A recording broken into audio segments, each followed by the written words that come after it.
बिस्मिल्लाहिर्रहमानिर्रहीम। शुरू करते हैं। कल हमने जो है क्वेश्चन नंबर 4 तक डिस्कस किया था, जिसमें जो है लाइंस को पैरेलल और परपेंडिकुलर जो है शो करना था। आज हम जो है एक्सरसाइज 8.4 का क्वेश्चन नंबर 5 हल करते हैं। सवाल है कि find equations of the straight line. Straight line की इक्वेशन मालूम करनी है थ्रू द पॉइंट 1 2 3, जो पॉइंट 1 2 3 में से पास कर रही हो, and parallel to the line, और ये लाइन के पैरेलल हो। अगर आप इनकी इक्वेशंस को देखें तो असल में ये दो प्लेन्स की इक्वेशंस दी गई हैं। ये दो प्लेन्स की इक्वेशन है, और जब दो प्लेन्स इंटरसेक्ट करती हैं तो इससे एक लाइन बनती है, तो इसलिए इसको एक लाइन कहा गया है। तो इस लाइन के, ये जो लाइन ऑफ इंटरसेक्शन है, इसके पैरेलल और इस पॉइंट में से पास करती हुई हमने लाइन की इक्वेशन मालूम करनी है क्या होगी। और आपको मालूम होना चाहिए कि लाइन की इक्वेशन मालूम करने के लिए हमें जो है उसके डायरेक्शन रेशियोज चाहिए होंगे, और उस पे जो है एक पॉइंट चाहिए होगा। जैसे ये दो प्लेन्स हैं, ये इंटरसेक्ट कर रही हैं, तो इनसे ये लाइन ऑफ इंटरसेक्शन आई है। तो इस लाइन ऑफ इंटरसेक्शन के पैरेलल जो है एक और लाइन है, और ये लाइन जो एरो के साथ है, ये पॉइंट 1 2 3 में से पास कर रही है। इसकी इक्वेशन हमने मालूम करनी है क्या होगी। तो मैं इसमें सपोज कर रहा हूँ, let A B C are direction ratios of required line. जो रिक्वायर्ड लाइन है एरो के साथ, जो फिगर में मैंने जो है बनाई हुई है, उसको डायरेक्शन रेशियोज को ए बी सी से डिनोट किया गया है। And 1 minus 1 and 2 are the direction ratios of the normal to the plane। और ये वैल्यू ये इक्वेशन से हासिल की गई है। ए की वैल्यू 1, बी की वैल्यू -1 और सी की वैल्यू 2 जो है। और इसी तरह से जो है इससे इसके डायरेक्शन रेशियोज देखें तो 3 1 और 1 आते हैं। एक जो है लाइन पे नॉर्मल के डायरेक्शन रेशियोज ये हैं, और दूसरी प्लेन पे नॉर्मल के डायरेक्शन रेशियोज ये हैं। अब चूंकि ये दोनों की दोनों प्लेन जो है ये रिक्वायर्ड नॉर्मल जो है इन पे परपेंडिकुलर होते हैं, तो इसलिए कंडीशन ऑफ परपेंडिकुलरिटी को जब यूज किया गया तो इसको इससे मल्टीप्लाई करके प्रोडक्ट बना के इक्वल टू 0 लिखा। ये A1, ये A2 है, ये B1, ये B2, ये C1 और ये C2 यूज किया, इक्वल टू 0 आ गया। और इसी तरह से जो है इसको यूज किया है A1 B1 और A1 A2 B1 B2 और C1 C2 के साथ, तो इससे ये दूसरी इक्वेशन बन गई। अब इन दोनों इक्वेशंस को सॉल्व किया जाएगा। ये हम तरीका बहुत सारे जो है सवालों में पहले भी यूज कर चुके हैं।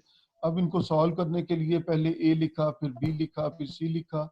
इसको इसके कोएफिशिएंट को इसके कोएफिशिएंट से मल्टीप्लाई किया तो -1 आ गया, इसको इससे मल्टीप्लाई किया तो -2 आ गया। फिर ये बी लिखा है, तो अब अपोजिट डायरेक्शन में इसको इससे मल्टीप्लाई करते हैं तो 6, और इसको इससे मल्टीप्लाई करते हैं तो -1। और फिर सी के साथ लिखा, इसको इससे मल्टीप्लाई करें तो 1, और इसको इससे मल्टीप्लाई करें तो +3 के इक्वल आ गया।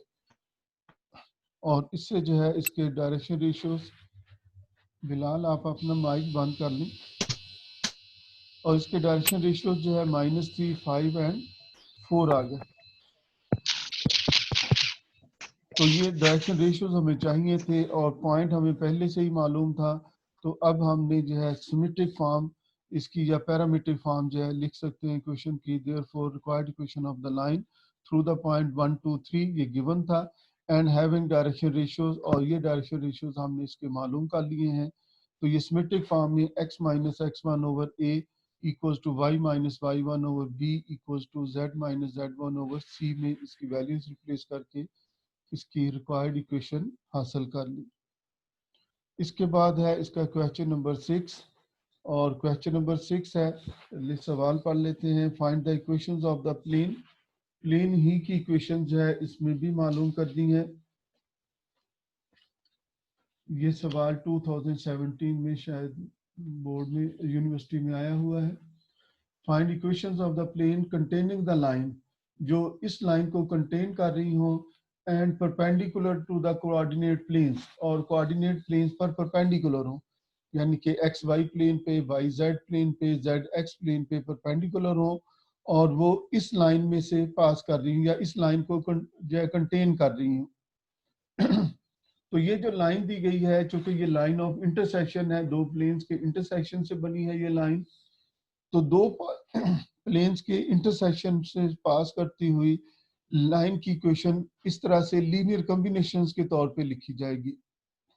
Equation of the plane through the intersection of the given planes is this. तो ये एक प्लेन की इक्वेशन है, ये दूसरी प्लेन की इक्वेशन है।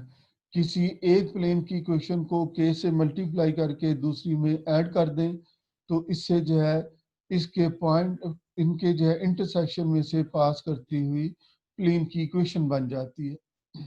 और इसको सिंप्लीफाई किया तो अब इसका 1 + 2 इसके नॉर्मल का डायरेक्शन रेशियो है और 1 - k 3k - 1 जो है ये इसके डायरेक्शन रेशियोज हैं। तो direction ratios of the normal to the plane 1, ये जो प्लेन 1 है इसके नॉर्मल के डायरेक्शन रेशियोज 1 + 2 k और 1 - k और 3k - 1 के इक्वल है। अब पहला केस में हम इक्वेशन मालूम करते हैं perpendicular to the yz plane. If the plane 1 is perpendicular to the yz plane, ये जो प्लेन 1 की इक्वेशन है ये अगर प्लेन yz के परपेंडिकुलर है तो yz जो है प्लेन, इसकी इक्वेशन क्या होती है? इसकी इक्वेशन होती है x = 0। याद रखें equation of the yz plane जो है x = 0। अगर मैं इसको ax + by + cz + d = 0 की फॉर्म में लिखूं तो ये इक्वेशन इस तरह से लिखी जा सकती है 1 × x + 0 × y + 0 × z = 0। तो यहाँ से ये मालूम हुआ कि इस प्लेन के नॉर्मल के डायरेक्शन रेशियोज 1, 0 और 0 हैं। तो ये रिक्वायर्ड प्लेन के हैं। तो चूंकि रिक्वायर्ड प्लेन YZ प्लेन पे परपेंडिकुलर है तो इसलिए इन दोनों के नॉर्मल भी परपेंडिकुलर होंगे।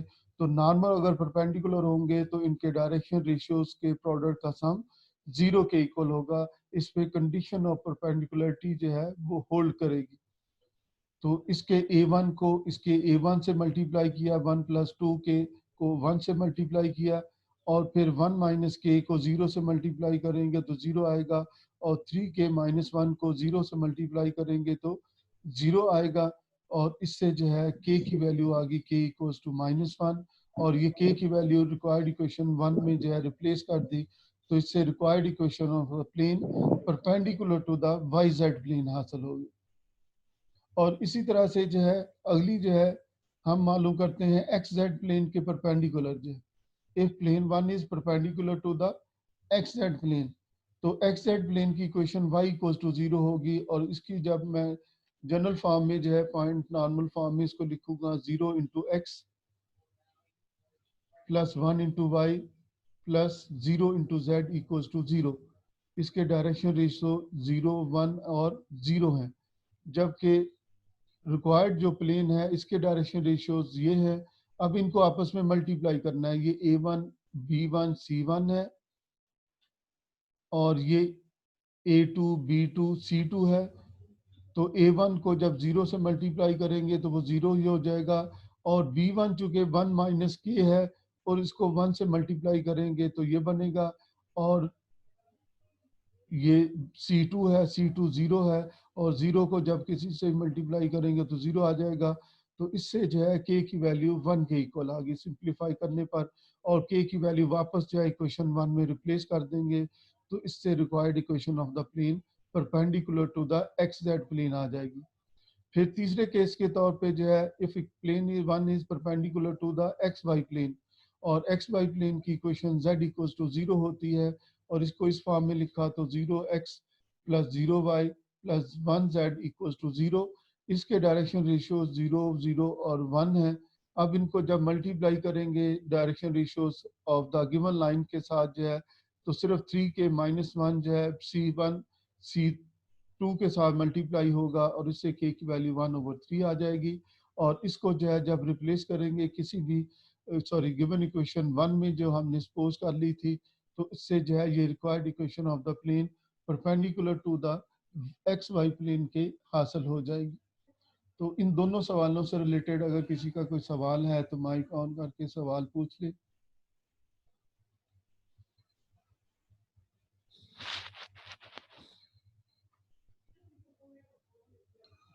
सर ये जो इक्वेशन है सर के वाली, इसका फार्मूला समझ नहीं आया सर, इसे अगर आप बता दें। ये जैसे आपको अगर याद हो, आप सेकंड ईयर में equation of the plane through the point of intersection लिखते थे ना, L1 प्लस के L2 लिखा था कि नहीं? Yes sir. ये चैप्टर जो है 4 था सेकंड ईयर का, 4.4 एक्सरसाइज थी कि दो लाइंस के पॉइंट ऑफ इंटरसेक्शन में से पास करती हुई लाइन की इक्वेशन। अब जो है इसमें दो प्लेन्स के इंटरसेक्शन, उसमें जब दो लाइंस इंटरसेक्ट करती हैं तो उनका इंटरसेक्शन एक पॉइंट आता है, जब दो प्लेन इंटरसेक्ट करें तो उनका इंटरसेक्शन एक लाइन आती है, लाइन है। उसको लाइन ऑफ इंटरसेक्शन कहते हैं। तो उस लाइन जी में से पास करती हुई कोई भी प्लेन की इक्वेशन मालूम करनी हो, ये दोनों प्लेन की इक्वेशंस गिवन थी, ये सवाल में गिवन है, आप सवाल में देखें तो ये दोनों इक्वेशन जो है ये गिवन है। तो दोनों में से जो है किसी एक को k से मल्टीप्लाई करके ऐड कर देंगे तो ये required equation of the plane through the line of intersection हासिल हो जाएगी। जी ठीक है, जी सर। ये किसी अगले को भी सर सवालों में हम मल्टीप्लाई बार कर बार सकते यूज हैं। करेंगे, इसको जो है क्लियर कर लें इस पॉइंट को, अगर किसी को क्लियर नहीं है। जब भी जो है हमने दो प्लेन्स के इंटरसेक्शन में से पास करती हुई किसी प्लेन की इक्वेशन लिखनी है तो वो इस तरह से लिखी जाएगी, जो दोनों प्लेन्स इंटरसेक्ट कर रही हैं उन दोनों में से किसी एक को k से मल्टीप्लाई करके दूसरी में ऐड करके इक्वल टू 0 लिखेंगे, यानी कि उसका लीनियर कॉम्बिनेशन बना के लिखेंगे, तो इससे equation of the plane through the line of intersection हासिल होगी। ठीक है, ठीक हो गया, सही हो और गया। किसी ने कोई सवाल पूछना है मुझे? तला आप जो है बहुत कम कम जो है आते हैं, पूरा टाइम भी नहीं होते, कोशिश किया करें पूरा टाइम जो है आप साथ रहें। जी, अब हम जो है अगला सवाल शुरू करते हैं। वो हमें वो नेट का इशू आ रहा था वाईफाई का, वो आज सेटल हुआ है, आज आज अभी भी ठीक हुआ है। चलें, अल्लाह करे जो तो है अब जो है हम इनको कनेक्टेड रहें। ये अब जो है क्वेश्चन नंबर 7 जो है, मैं सवाल पढ़ लूँ। ये सारे अहम सवाल हैं, क्योंकि ये छोटे छोटे सवाल हैं, ये इनके पेपर में आने के ज़्यादा इम्कान है, और मैं देख भी रहा हूँ कि ये यूनिवर्सिटी में जो है आए भी हुए हैं ये सवाल इससे रिलेटेड जो है। क्वेश्चन नंबर 7 है, find an equation of the plane. Plane की इक्वेशन मालूम करनी है कंटेनिंग द लाइन, जिसमें ये लाइन जो है लाई कर रही है, and intersection of the plane, और ये दो प्लेन्स के इंटरसेक्शन में से पास कर रही है। प्लेन की इक्वेशन मालूम करनी है और दो प्लेन्स के इंटरसेक्शन में से पास कर रही है, तो फिर हम इसको इसी तरह से इनके लीनियर कॉम्बिनेशन बना के लिखेंगे। क्योंकि ये दोनों लाइन प्लेन्स हैं, इंटरसेक्ट कर रही हैं, तो इन दोनों के इंटरसेक्शन में से पास करती हुई लाइन की इक्वेशन, इसको मैंने के से मल्टीप्लाई करके इसमें ऐड कर दिया, तो ये equation of the plane through the intersection of the planes 1 and 2 हमें हासिल होगी। अब इसके बाद जो है इसके हम फिर डायरेक्शन रेशियोज लिख लेते हैं, इसके नॉर्मल के डायरेक्शन रेशियो। यहाँ 1 है, ये 1 + 2 के है, और ये 1 - के है, तो 1 1 + 2 के 1 - K are the direction ratios of the normal to the plane 3, जिसकी हमने इक्वेशन मालूम करनी है। और direction ratios of the given lines are, जो डायरेक्शन रेशियो ये लाइन गिवन थी, x = x1 + AT, y = y1 + BT, z = z1 + CT के साथ कंपेयर करें तो ये A की वैल्यू है, ये B की वैल्यू, ये C की वैल्यू, और ये दोनों के दोनों जो है डायरेक्शन रेशियोज हैं, और इस लाइन के जो है 2 3 4 are the direction ratios of given line. और ये लाइन किस पॉइंट में से पास कर रही है, चूंकि ये x1 + AT होता है इसलिए x1 0 है, इसमें भी 0 है, इसमें भी 0 है, तो ये लाइन जो है 0 0 0 पॉइंट में से पास कर रही है। तो इस लाइन के जो है डायरेक्शन रेशियोज 2 3 4 है, और गिवन लाइन गिवन प्लेन के नॉर्मल के डायरेक्शन रेशियोज ये हैं। चूंकि ये लाइन और ये नॉर्मल जो है परपेंडिकुलर है आपस में, जो गिवन लाइन है वो प्लेन पे लाई कर रही है, तो प्लेन पे जो है ये नॉर्मल है, तो इसलिए ये दोनों परपेंडिकुलर होंगे। तो जब परपेंडिकुलर है तो इस पे कंडीशन ऑफ परपेंडिकुलरिटी के मुताबिक A1 A2 plus B1 B2 plus C1 C2 equals to 0 लिखा, तो इससे ये इक्वेशन बन गई। और ये इक्वेशन बनी है तो इसको सॉल्व करेंगे तो 2k equals to -9 and k equals to -9/2 आ गया। और ये k की वैल्यू जो है इस गिवन इक्वेशन रिक्वायर्ड इक्वेशन 3 में हमने रिप्लेस कर दी, और जब इसमें रिप्लेस का सिंप्लीफाई किया तो ये required equation of the plane हासिल हो गई हमें। दो प्लेन्स के इंटरसेक्शन में से पास करती हुई प्लेन की इक्वेशन लिखनी थी, वो हमने इनके लीनियर कॉम्बिनेशन के साथ लिख ली, और फिर इसके डायरेक्शन रेशियोज मालूम किए और गिवन लाइन के डायरेक्शन रेशियोज मालूम करके और इनके प्रोडक्ट को इक्वल किया। चूंकि ये दोनों परपेंडिकुलर थे तो इससे k की वैल्यू आ गई, और k की वैल्यू वापस रिप्लेस करने से required equation of the plane हासिल होगी। अब इसके बाद है क्वेश्चन नंबर 8, और क्वेश्चन नंबर 8 जो है हम पढ़ते हैं एक्सरसाइज से बुक से जो है। क्वेश्चन नंबर 8 है write an equation of the family of planes having x intercept 5 y intercept 2 and a non zero z intercept. पहले तो सिर्फ ऐसी फैमिली ऑफ इक्वेशंस लिखनी है ऑफ द प्लेन्स। फिर इसके बाद है कि find also the member of the family which is perpendicular to the given line. जो एक लाइन गिवन है इस पर परपेंडिकुलर हो।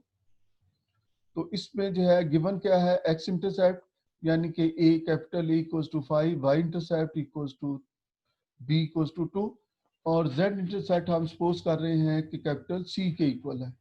तो फैमिली ऑफ प्लेन्स जो है इंटरसेप्ट फॉर्म चूंकि लाइन की sorry equation of the plane की होती है x over a plus y over b plus z over c equals to 1। तो इसमें a b c की वैल्यूज a b की वैल्यूज इसमें रिप्लेस कर दी, तो ये इक्वेशन बन गई x over 5 plus y over 2 plus z over c equals to 1। और अब हम अगर इसको इसके साथ कंपेयर करेंगे तो इसका इस प्लेन के नॉर्मल का डायरेक्शन रेशियो 1/5, इसका 1/b यानी कि ax plus by plus cz equals to 1 के साथ जब कंपेयर किया तो a की वैल्यू 1/5, b की वैल्यू 1/2 और c की वैल्यू 1/c के इक्वल है। And these are the direction ratios of the normal to the plane where c is the arbitrary z intercept या कांस्टेंट है।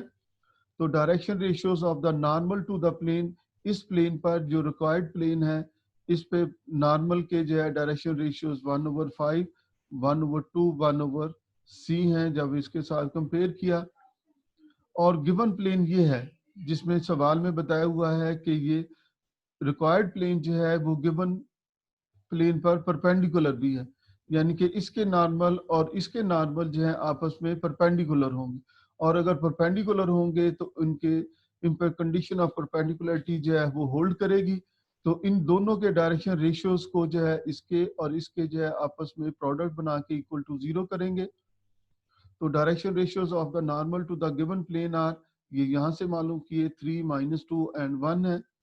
If the member of the family 1 is perpendicular to the plane, अगर family का एक member जो है इस पे perpendicular है तो फिर ये कंडीशन ऑफ परपेंडिकुलरिटी जो है इसमें होल्ड करेगी। तो इन दोनों को हमने यूज किया 1/5 into 3 plus 1/2 into -2 and 1/c into 1, और इसको सिंप्लीफाई किया तो c की वैल्यू यहाँ से 5/2 के इक्वल या 1/c की वैल्यू 2/3 के इक्वल आ गई। तो required equation of the plane में जो है जब 1/c की वैल्यू रिप्लेस कर दी तो इससे required equation of the plane हासिल होगी। तो ये था क्वेश्चन नंबर 8। इसमें दो इंटरसेप्ट दिए गए थे x और y। तो प्लेन की जो है इंटरसेप्ट फॉर्म में मैंने इन इंटरसेप्ट्स की वैल्यूज रिप्लेस कर दी, तो ये फैमिली ऑफ प्लेन्स हमें हासिल हो गई। अब हमने जो है ऐसा मेंबर मालूम करना था इस प्लेन का जो है इस फैमिली ऑफ प्लेन्स का जो एक गिवन प्लेन पर परपेंडिकुलर हो इस प्लेन पर। तो इसलिए जो है अगर ये रिक्वायर्ड प्लेन गिवन प्लेन पर परपेंडिकुलर है तो दोनों के नॉर्मल आपस में परपेंडिकुलर होंगे। तो जब नॉर्मल परपेंडिकुलर होंगे तो इस पे ये कंडीशन सेटिस्फाई होगी, और इसमें वैल्यूज रिप्लेस करने से c की वैल्यू हासिल हो गई, और यही इसकी जो है रिक्वायर्ड वैल्यू थी जो इसमें ये रिक्वायर्ड इक्वेशन में रिप्लेस करके हमें इसकी टोटल वैल्यू जो है हासिल होगी। अब इसके बाद जो है हम इसका क्वेश्चन नंबर 9 हल करते हैं। क्वेश्चन नंबर 9 है find an equation of the plane through the point and containing the line. अब प्लेन की ऐसी इक्वेशन मालूम करनी है जो गिवन लाइन में से जो है पास कर रही हो और एक लाइन को कंटेन कर रही हो। पॉइंट में से पास कर रही हो और एक लाइन को कंटेन कर रही हो, तो ऐसी जो है हमने प्लेन की इक्वेशन लिखनी है, क्या होगी। तो पॉइंट ये है और लाइन की इक्वेशन ये है। The given line can be written as this. अगर हम इसको जो है प्लेन्स की इक्वेशन बना के लिखें, 2y को इधर लिखा और 2y को इधर लिखा तो दो इक्वेशन बन गई, या इसको इधर लिख दिया तो x minus 2y minus 3 equal to 0 और 2y minus 3z plus 1 equal to 0। The equation of the, ये जो है लाइन की इक्वेशन है, लेकिन ये दोनों जो है बजाते खुद प्लेन है, तो इस लिहाज से ये लाइन ऑफ इंटरसेक्शन की जो है, ये दोनों प्लेन्स जिस लाइन पे इंटरसेक्ट कर रही हैं ये उनकी इक्वेशन है। तो equation of the plane containing the line is this. तो यानी कि जो रिक्वायर्ड लाइन है, रिक्वायर्ड वो प्लेन है, वो इन दोनों जो है प्लेन्स के इंटरसेक्शन में से पास कर रही है, तो इन दोनों के लीनियर कॉम्बिनेशन से जो है हमने इक्वेशन ऑफ द प्लेन लिख दी, जो कि passing through the line of intersection of given planes है। ये दोनों प्लेन्स के इंटरसेक्शन में से पास करती हुई प्लेन की ये इक्वेशन हमने लिख दी, जिस तरह से पिछले सवालों में लिखी है। और since it passes through the point, क्योंकि ये रिक्वायर्ड प्लेन जो है इस पॉइंट में से पास कर रही है, तो इस पॉइंट के कोऑर्डिनेट्स इस प्लेन को प्लेन की इक्वेशन को सेटिस्फाई करने चाहिए। तो मैंने जो है इस पॉइंट के x, y और z की ये वैल्यूज इसमें रिप्लेस कर दी, x की जगह, y की जगह और z की जगह इसमें रिप्लेस की, तो इससे k की वैल्यू 5/8 आ गई। और 5/8 जब मैंने जो है ये इस इक्वेशन में रिप्लेस कर दी, तो इससे required equation of the plane हमें हासिल होगी। ऐसी प्लेन की इक्वेशन मालूम करनी थी जो दो प्लेन्स के इंटरसेक्शन में से पास कर रही थी। डायरेक्ट ये तो नहीं कहा गया था कि ये दो प्लेन्स के इंटरसेक्शन में से पास कर रही है, बल्कि कहा गया था कि ये एक लाइन की इक्वेशन है, तो इस लाइन के जो है में से पास करती हुई प्लेन की इक्वेशन मालूम करनी है। तो पहले मैंने जो है इस लाइन से दो प्लेन्स जो है हासिल कर ली, और कैसे हासिल की, 2y को इस तरफ शिफ्ट करके और 3s माइनस 1 को इस तरफ शिफ्ट किया जब, तो इससे दो प्लेन्स की इक्वेशन बन गई। तो इन दोनों के इंटरसेक्शन से जो है ये लाइन बन रही है। तो ये दो प्लेन्स के इंटरसेक्शन में से पास करती हुई जब हमने प्लेन की इक्वेशन लिखनी होती है, तो वो इस तरह से इनके लीनियर कॉम्बिनेशन से लिखी जाती है। और चूंकि रिक्वायर्ड प्लेन जो है इस पॉइंट में से पास कर रही है, तो पॉइंट जो है लाजमी तौर पे इस प्लेन की इक्वेशन को सेटिस्फाई करेगा। जब इसमें सब्स्टिट्यूट किया तो k की वैल्यू हासिल होगी, और k की वैल्यू वापस रिप्लेस करने से required equation of the plane हासिल होगी। अभी अपने माइक ऑन करके अगर किसी ने कोई सवाल पूछना है तो सवाल पूछ ले।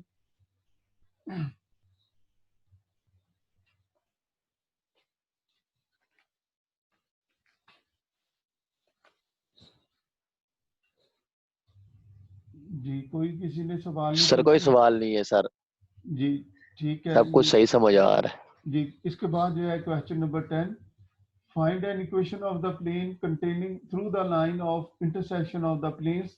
ये दो प्लेन्स दी गई हैं, इनके इंटरसेक्शन में से पास करती हुई प्लेन की ही इक्वेशन मालूम करनी है।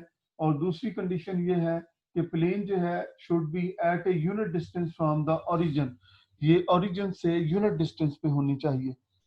तो जो कि रिक्वायर्ड प्लेन जो है इन दोनों के इंटरसेक्शन में से पास कर रही है, दोनों प्लेन्स के, तो इसलिए इन दोनों के जो है इंटरसेक्शन में से पास करती है प्लेन की इक्वेशन हम इस तरह से लिखते हैं, इन दोनों के लीनियर कॉम्बिनेशन से लिखते हैं। किसी एक जो है इक्वेशन को k से मल्टीप्लाई करके दूसरी में ऐड कर देते हैं, और सिंप्लीफाई किया तो ये इस सिंप्लीफाइड फॉर्म में जो है ये इक्वेशन आ गई। अब इसमें जो है चूंकि ये रिक्वायर्ड प्लेन का ओरिजिन से डिस्टेंस जो है वो यूनिट होना चाहिए। ये यूनिट मीन वन डिस्टेंस होना चाहिए इसका जो है ओरिजिन से जो है। तो इस यानी ओरिजिन 0 0 का इस प्लेन से डिस्टेंस 1 के इक्वल होना चाहिए। तो हम फिर इस लिहाज से जो है इसका ये फार्मूला यूज करेंगे। ये पॉइंट का यूनिट से डिस्टेंस का फार्मूला है जो हमने प्लेन से मालूम करते हैं। ये फार्मूला है जो हमने शुरू में पढ़ा था, distance of a point from the plane, ये इसके इक्वल होता है। कैसे मालूम करते हैं? पॉइंट की वैल्यूज, पॉइंट के कोऑर्डिनेट्स की वैल्यूज जो है इक्वेशन में, इस इक्वेशन में पुट करके मॉड में लिखते हैं और डिवाइड करते हैं इनके वेरिएबल के कोएफिशिएंट का स्क्वायर करके सम के साथ जो है। तो इसको जब यूज किए कर रहे हैं हम इसमें जो है, तो पॉइंट चूंकि 0 0 0 है, x की जगह 0 लिखा, y की जगह 0 लिखा, z की जगह 0 लिखा, तो ये सब कुछ 0 हो गया, सिर्फ -3 रह गया। और इसका यूनिट 1 के इक्वल, चूंकि ये सवाल में बताया हुआ है 1 यूनिट होना चाहिए, यानी कि यूनिट डिस्टेंस होना चाहिए। यूनिट डिस्टेंस मीन 1 यूनिट, 1 जो है इसका डिस्टेंस होना चाहिए। और x का कोएफिशिएंट 2 के है उसका स्क्वायर, y का कोएफिशिएंट 2 के -1 है उसका स्क्वायर, और z का कोएफिशिएंट 3 - 2 के है उसका स्क्वायर करके ऐड किया और स्क्वायर रूट के साथ इसको डिवाइड किया, इक्वल्स टू 1 लिखा है। अब जब इसका मॉड खत्म करेंगे और इसका स्क्वायर कर देंगे दोनों तरफ, तो ये 9k स्क्वायर आ गया, और इसके स्क्वायर ओपन करके सिंप्लीफाई किया तो k की वैल्यू 7/6 आ गई। और k की वैल्यू जो है ये रिक्वायर्ड इक्वेशन जो हम पहले मालूम कर चुके हैं, क्वेश्चन 1, उसमें रिप्लेस कर देंगे और इसमें सब्स्टिट्यूट करके required equation of the plane हासिल होगी। 19x + 8y + 4z - 21 = 0। ये required equation of the plane आ गई।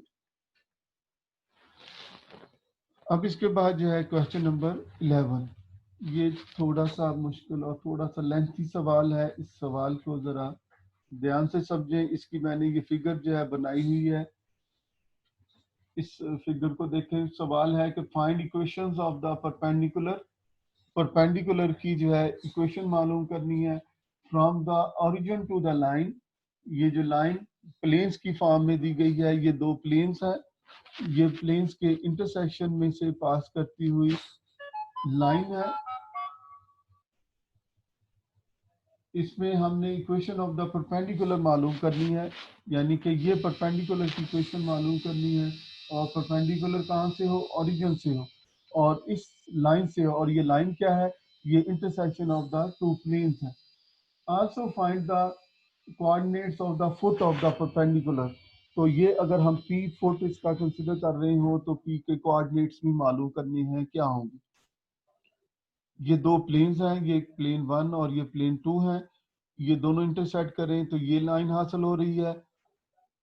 और मैं सपोज कर रहा हूँ let a b c are the direction ratios of the line of intersection. ये लाइन ऑफ इंटरसेक्शन के डायरेक्शन रेशियोज मैंने सपोज किए हैं कि ये a b c है। Since line is perpendicular to the normals of the plane, क्योंकि ये जो लाइन ऑफ इंटरसेक्शन होती है ये दोनों प्लेन्स के नॉर्मल्स पे परपेंडिकुलर होती है। ये लाइन ऑफ इंटरसेक्शन दोनों प्लेन्स के नॉर्मल्स पे परपेंडिकुलर होती है, तो इसलिए ये कंडीशन ऑफ परपेंडिकुलरिटी जो है इसमें होल्ड करेगी। ये रिक्वायर्ड जो ये जो लाइन है ये इस पे भी परपेंडिकुलर है, इस पे भी परपेंडिकुलर है। अगर रिक्वायर्ड लाइन के डायरेक्शन रेशियो a है तो a को इसके a1 1 के साथ मल्टीप्लाई करेंगे जी। इसमें इसको जो है a1 b1 c1 है, और इसके जो है a2 b2 ये c2 ये मैंने कंसिडर किए हैं। तो 1 × a 2 × b + 3 × c, ये एक इक्वेशन बनेगी। और दूसरी बनेगी 2 × a + 3 × b और 4 × c बनेगी। और ये अगले पेज पे जो है ये इक्वेशन दोनों लिखी हुई हैं। ये दोबारा से देख लें कि कैसे इक्वेशन लिखनी है। 1 × a + 2 × b + 3 × c, और दूसरी इक्वेशन बनेगी 2 × a + 3 × b + 4 × c = 0। तो इससे जो है ये दो इक्वेशंस बन गई जो है, जो मैंने आपको बताया। अब इन दोनों को सॉल्व किया है, तो सॉल्व करके इसकी जो रेशियो में वैल्यू आ गई a b c की, वो -1 2 एंड -1 के इक्वल आ गई। तो अब हमें जो है ये रिक्वायर्ड प्लेन जो है, ये जो लाइन जो है, लाइन ऑफ इंटरसेक्शन, इसके हमें डायरेक्शन रेशियोज मालूम हो गए। अब हमने इस पर एक पॉइंट मालूम करना है, तो इस लाइन पे पॉइंट, लाइन ऑफ इंटरसेक्शन पे पॉइंट हम इन दोनों प्लेन्स की इक्वेशन से मालूम करेंगे। ये मेथड हमने जो है क्वेश्चन नंबर 1 में जो है 1, 2 और 3, 4 में जो है यूज किया था। उसका तरीका ये होता है कि एक बार z इक्वल टू 0 पुट कर दिया दोनों इक्वेशंस में, ये प्लेन की इक्वेशंस में पुट किया तो ये दो इक्वेशन बन गई, और दोनों इक्वेशंस को सॉल्व करके इससे x और y की वैल्यू आ गई। तो इससे पॉइंट z की वैल्यू हमने 0 पुट की थी, तो जब इकट्ठा किया तो ये पॉइंट बन गया 2, -3 एंड 0 जो है ये पॉइंट हासिल हो गया। अब लाइन पे ऊपर जो लाइन ऑफ इंटरसेक्शन है, पॉइंट भी मिल गया, और ये डायरेक्शन रेशियोज हमने पहले कैलकुलेट कर लिए थे। तो अब हम उस डॉटेड लाइन की जो है इक्वेशन मालूम करते हैं पॉइंट इंटरसेक्ट फॉर्म से, सॉरी पॉइंट जो है नॉर्मल फॉर्म से, जो है ये इसके रेशियो और इसके जो है पॉइंट को यूज किया x minus x1 over a equals to y minus y1 over b equals to z1 minus z minus z1 over c में जो है इसकी वैल्यूज रिप्लेस कर दी। तो ये सिमेट्रिक फॉर्म में डॉटेड लाइन की इक्वेशन आ गई, ये लाइन ऑफ इंटरसेक्शन है। इसको जब इक्वल टू टी जो है लिख के सिंप्लीफाई किया तो ये पैरामीट्रिक फॉर्म में आ गई। और जो पैरामीट्रिक फॉर्म होती है, चूंकि ये एक पॉइंट को रिप्रेजेंट करती है, तो मैंने इसको पॉइंट पी का नाम दे दिया, जो फिगर में जो है शो किया गया था पी से जो है। तो यही पैरामीट्रिक इक्वेशन जो है ये पॉइंट बना दिया इसने, any point on the dotted line जो है ये लाइन ऑफ इंटरसेक्शन आ गया, is any point on the line 3 है। अब इसमें डायरेक्शन रेशियोज, जी डायरेक्शन रेशियोज ऑफ एपी, तो ये एपी ए ओ जो है कि कोऑर्डिनेट 0, 0, 0 है, तो x2 माइनस x1 और y2 माइनस z1 और z2 माइनस z1 से जो है मैंने इसके लिखे डायरेक्शन रेशियो। तो ए ओपी के direction ratios 2 minus 3, sorry 2 minus T, -3 + 2t और -t आ गए। अब चूंकि OP is perpendicular to the line 3, ये सवाल की रिक्वायरमेंट है कि OP जो है ये परपेंडिकुलर होना चाहिए लाइन ऑफ इंटरसेक्शन पे, और लाइन ऑफ इंटरसेक्शन इक्वेशन 3 में गिवन है, तो इस पे परपेंडिकुलर है, तो इन दोनों के डायरेक्शन रेशियोज का प्रोडक्ट का सम 0 के इक्वल होगा। A1 over A2, B1 over B2, ये -1, 2 and -1 are the direction ratios of the,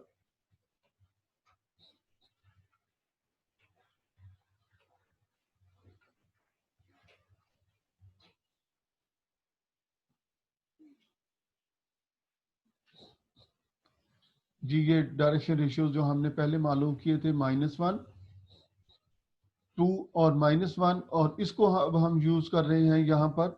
इसमें जो है ये -1, ये 2 और ये -1, और इसको इसके डायरेक्शन रेशियोज के साथ प्रोडक्ट बना के जो है लिखा, इक्वल टू 0 किया, तो t की वैल्यू 4/3 आ गई, और t की वैल्यू जो है ये वापस इस पॉइंट में रिप्लेस कर दी, तो ये पॉइंट जो है इस फॉर्म में आ गया 2/3 -1/3 एंड -4/3। ओ के कोऑर्डिनेट्स पहले से ही मालूम थे 0, 0, 0।